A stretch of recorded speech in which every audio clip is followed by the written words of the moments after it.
I mean, ultimately, it's to bring awareness and make people, realize what's really going on in this country. There are a lot of things that are going on that are unjust, people aren't being held accountable for, and that's something that needs to change. That's something that, this country stands for: freedom, liberty, justice for all, and it's not happening for all right now. Is this something that's evolved as a philosophy in your mind, and how has this kind of progressed that you make a stand like this? It's something that I've seen, I've felt, wasn't quite sure how to deal with originally, and it is something that's evolved. It's something, as I've gained more knowledge about, what's gone on in this country in the past, what's going on currently. These aren't new situations. This isn't new ground. It's things that have gone on in this country for years and years and have never been addressed, and they need to be. Okay, what a hero, what a hero. And the media are treating him like a hero. He's just a hero, an unbelievable hero. ABC News has a column today by Ian O'Connor. This is from ESPN. And this ESPN, as I've said before many times, and as you know, folks, I'm always right, ESPN is just MSNBC with footballs.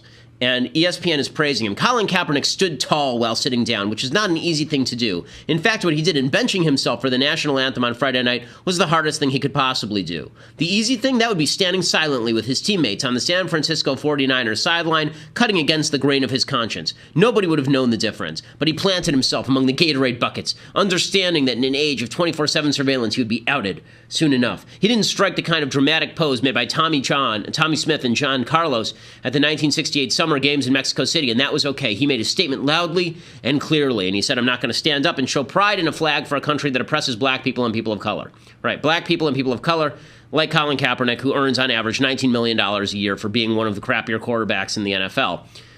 Again, that wouldn't be the end of the issue. I mean, there are plenty of people who have made lots of money. There are plenty of black people who were making lots of money in 1950 when Jim Crow was still a thing, right? Sammy Davis was making a lot of money in 1960 when Jim Crow was still a thing. But right now, Jim Crow is not a thing. And so now he's promulgating lies for the lapdog media. And the media are just lapping it up. They love this stuff. They love it. And there was somebody I thought who wrote an interesting column who said, if you're booing him, you should really be booing Muhammad Ali, because Muhammad Ali did the same kind of stuff. If you recall, Muhammad Ali did take booze at the time, and he rightly took booze at the time because he said some pretty evil and egregious things. I know we've made a hero out of Muhammad Ali now because he became kind of this American spokesman later in his life, but early in his life, he was saying some pretty vile things about the United States and about the war in Vietnam. But at least back when he was doing it, there was actual serious racial discrimination happening on a systemic level across the country. That simply is not true. It was bad when he said it even then. It's simply not true with Colin Kaepernick now, right? I mean, this is all nonsense. The idea that police are out there just murdering black people, that's all they care about. They're out there killing black people and targeting black people. The criminal justice system is full of racism. All of this is a lie, and we've discussed this about 1,000 times on the program, so no need to go through all the statistics again. I have full videos on this talking about all of these statistical anomalies that the left likes to cite and explaining where they come from.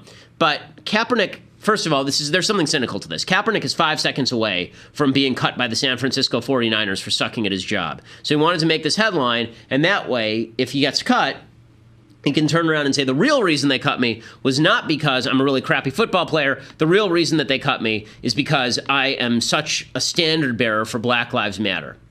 Okay, that's worth noting. But here's the thing about Kaepernick. Kaepernick represents the mainstream left. Him not standing up for the national anthem is actually what the mainstream left now believes. Isaiah Thomas, who was the GM of the New York Knicks, one of the worst GMs in NBA history, he said sort of the same thing over the weekend. He said that white silence is violence. This is his line. I look at white silence in these issues as violence. White silence is the equivalent to violence in these issues. First of all, silence is not violence. If silence were violence, then right now I'd be punching someone. Okay, but silence is not violence, obviously. But again, look at the people surrounding him, right? Max Kellerman is the guy who's sitting directly to Isaiah Thomas's left, the execrable Max Kellerman, the worst radio talk show host in America. And he's sitting there just nodding along. This is mainstream left thought. And athletes get celebrated for this, and they get ripped if they don't do this, right? If you sit there and you say something like, I don't think America's a very racist place. I think America's a pretty great place. Then you get ripped as a sellout. You get ripped as an Uncle Tom. If you do what Kaepernick did, you get praised by the media, sports and political both. Whoa, what a courageous guy. What a courageous guy. Well, funny, it's only courageous when the guy is earning $19 million a year for throwing a football. You know, it's amazing. Again, if you have the same guy making the same amount of money saying the reverse, which is actually true, that America is the least racist country in the history of the world, and that our cops are not out shooting black people, but are largely protecting black people. That's why they're policing the inner city. Then presumably you would be called a sellout and an Uncle Tom. Michael Eric Dyson, who's a racialist himself, I think he teaches at Georgetown, he says that black athletes should all do what Colin Kaepernick is doing. Athletes must have enough courage to speak up. You got enough dough, you got enough social currency. Use your mouth to stand up for the very people who made it possible for you to become who you are.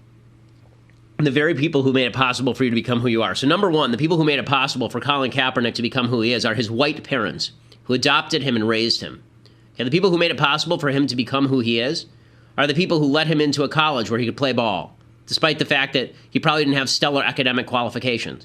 The people who made it possible for him to do what he's doing are a lot of the people who are going to these football games and paying his salary, who are largely white fans. The people who make it possible for him to be who he is are all the cops who are defending those games from terrorist attacks and criminals. And the first person that Colin Kaepernick is going to call when somebody tries to break into his house is the cops, just like every other person in the United States.